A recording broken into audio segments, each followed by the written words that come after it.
Nous sommes avenue Jean Jaurès au Mans, au musée Vert, à l'intérieur, pour découvrir cette nouvelle expo, l'expo consacrée aux météorites. Et pour en parler, je suis avec Nicolas Morel. Bonjour. Bonjour, vous êtes un petit peu la personne qui avait le savoir, en tout cas, concernant ces météorites ici. Vous êtes le responsable. Voilà, on va faire ensemble le tour de l'exposition pour découvrir ces roches un peu mystérieuses, ces roches extraterrestres qui sont assez mal connues du grand public.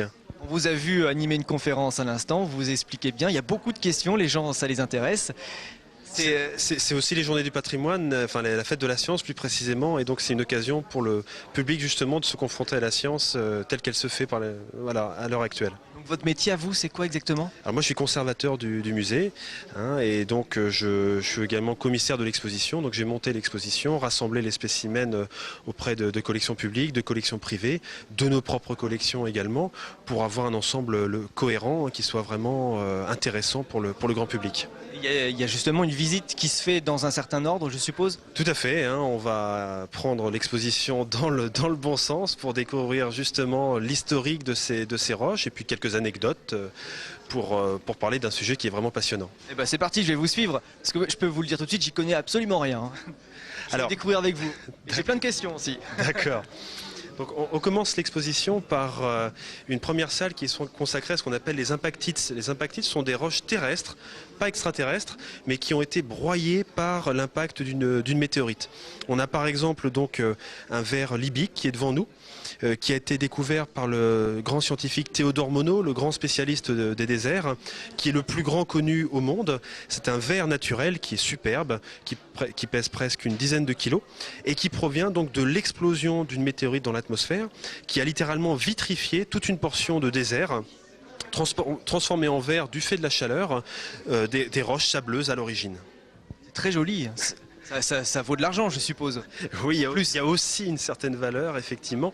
Mais bon, l'intérêt, c'est également d'avoir des roches qui sont très belles. Et justement, par ce moyen-là, de pouvoir intéresser le public également par l'aspect esthétique des pièces. On ne peut pas les faire travailler par des artistes, par exemple. Non, c'est vraiment des pièces qui restent en l'état brut. Vous avez à côté d'elle une sphère qui a été réalisée en verre libique également, polie, qui provient d'une collection privée, mais là, il y a un aspect artistique intéressant. Ah, là, cette fois-ci, elle a été façonnée. C'est vrai que c'est magnifique. Tout à fait. Donc ça, c'est la première salle avec donc les premières roches. Voilà, on continue avec quelques exemples de cratères connus en France et en Europe, notamment le cratère de Rochechouart. Donc ce sont quelques fragments d'impactites, là aussi de roches broyées, au niveau de ce cratère qui se situe dans l'ouest du Massif central, qui fait une vingtaine de kilomètres de diamètre. C'est le principal cratère de météorites connu actuellement par les scientifiques en France. Une question simple qui doit revenir souvent, qu'est-ce qu'une météorite en fait? Alors une météorite, c'est une roche extraterrestre qui provient de la ceinture d'astéroïdes. La ceinture d'astéroïdes, c'est très loin, ça se situe à 600 millions de kilomètres de la Terre, entre Mars et Jupiter. La quasi-totalité des météorites proviennent de cette région. Et ensuite, à l'occasion, on va dire, de certains chocs les uns avec les autres, ils vont avoir tendance, pour certains, à venir vers la Terre et donc, dans de rares cas, à tomber sur Terre. Ça peut être dangereux? Ça peut être dangereux, ça a été dangereux à une époque pour les dinosaures qui ont disparu à cause de ça. On a beaucoup plus récemment et de façon anecdotique quelques accidents, du bétail qui a été tué ou des dégâts sur des voitures ou sur des maisons. Mais pour que ça soit vraiment dangereux à l'heure actuelle pour l'homme, il faudrait un impact de très grande taille, de plus de 50 mètres. C'est possible. C'est possible. Donc les scientifiques s'y intéressent. Il y a des satellites qui ont été envoyés par la NASA pour recenser et surveiller les astéroïdes qui pourraient un jour croiser l'orbite de la Terre. C'est une vraie question. Et ce qu'on voit au cinéma, donc, c'est possible. C'est possible, effectivement. Ça peut arriver. C'est traité de façon un peu spectaculaire au cinéma, mais c'est tout à fait possible, malheureusement. C'est pas rassurant. Non. Nous voici dans une deuxième salle. Alors, cette fois-ci consacrée aux météorites, on a notamment une partie ici consacrée à l'histoire de l'étude des météorites par l'homme, avec entre autres une météorite locale tombée à l'Aigle dans l'Orne en 1803, qui est à l'origine en fait de la connaissance par les scientifiques du caractère extraterrestre des météorites.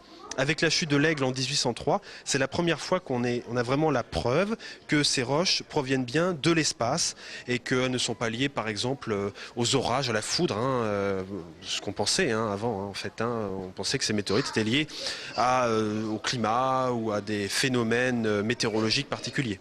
Est-ce qu'on peut en trouver? Ça ressemble à une pierre qu'on peut trouver dans notre jardin, ça. Alors Comment effectivement, est-ce qu'on peut savoir que ça vient? la météorite de l'Aigle, c'est ce qu'on appelle une météorite pierreuse. Elle est pas très spectaculaire dans son aspect. Donc il faut vraiment, en fait, en général, assister à la chute pour être sûr qu'il s'agit d'une météorite. Ou les trouver dans des environnements très particuliers comme les déserts froids comme l'Antarctique où les scientifiques recherchent aujourd'hui les météorites, déserts chauds comme le Sahara où Il n'y a pas de pierre. voilà, dans le Normalement. sable, dans un sable clair, ce sont des roches sombres qui sont extrêmement visibles et c'est comme ça qu'on les découvre. Mais c'est vrai que une météorite pierreuse qui tombe aujourd'hui en Sarthe et personne ne voit la chute, en quelques semaines, elle va disparaître sous les feuilles, dans le sol, etc. et on n'en aura pas trace. Dans le jardin, dans l'allée. Oui, oui. Ça fait de... On a belles allées. on a de nombreux visiteurs qui viennent depuis le début de l'exposition avec des fragments de roches retrouvés chez eux ou au cours de balade et ayant l'espoir qu'il s'agit de météorites. Pour l'instant, on a dû tous les détromper malheureusement. Comment vous arrivez à savoir alors justement? Alors, C'est en les regardant? oui, alors il y a plusieurs critères. Elles sont plus denses que les roches terrestres, elles sont souvent magnétiques, donc avec un petit aimant, on a déjà une partie de la réponse. Leur aspect est également particulier. Les minéraux qu'elles recèlent sont également particuliers. Donc, si on a un doute, on va faire une analyse chimique. Pour l'instant, on n'a pas eu encore Il y a pas eu de doute. Non, non, il n'y avait pas de doute. Malheureusement, c'était bien des roches terrestres. Il y a beaucoup de monde dans l'exposition. Qu'est-ce qui intéresse le plus les gens?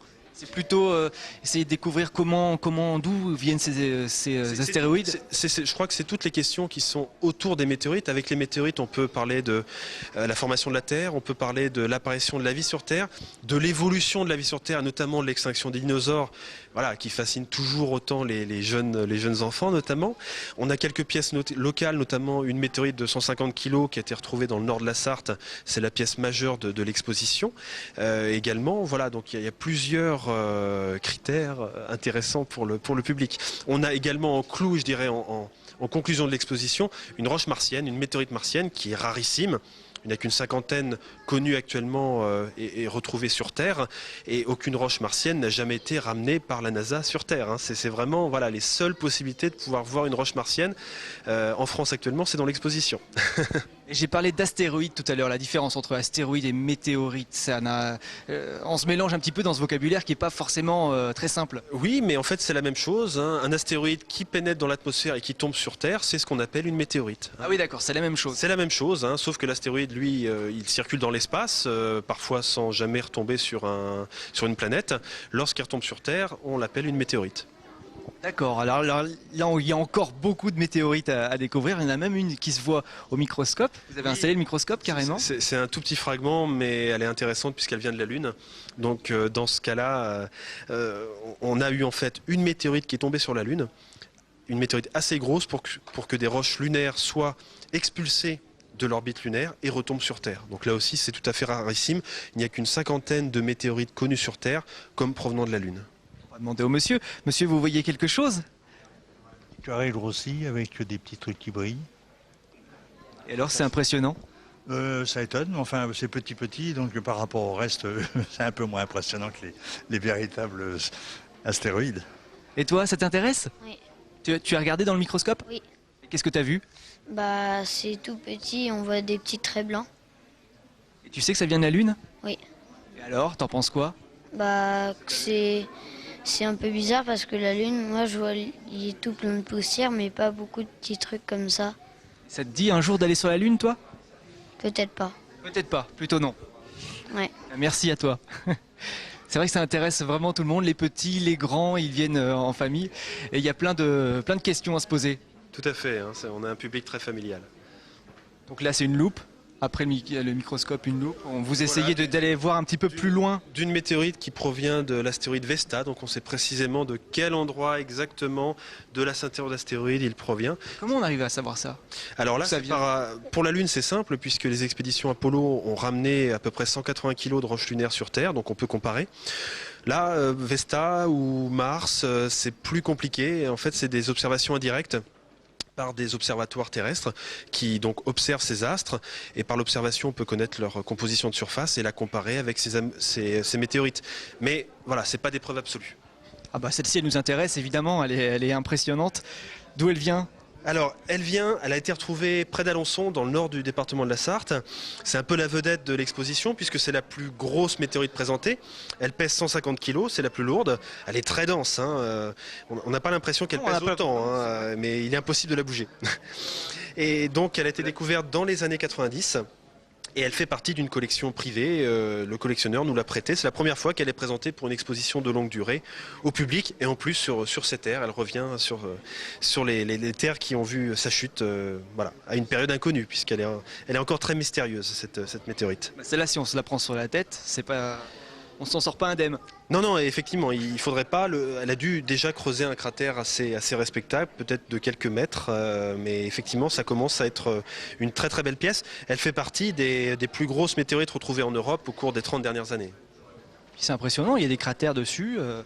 On voit que ça vient pas de chez nous, ça. Voilà, elle a aussi cet aspect de surface cratérisé, effectivement, avec ces trous qui correspondent à la rentrée dans l'atmosphère. Lorsque la météorite traverse l'atmosphère, sa surface est portée à plusieurs milliers de degrés.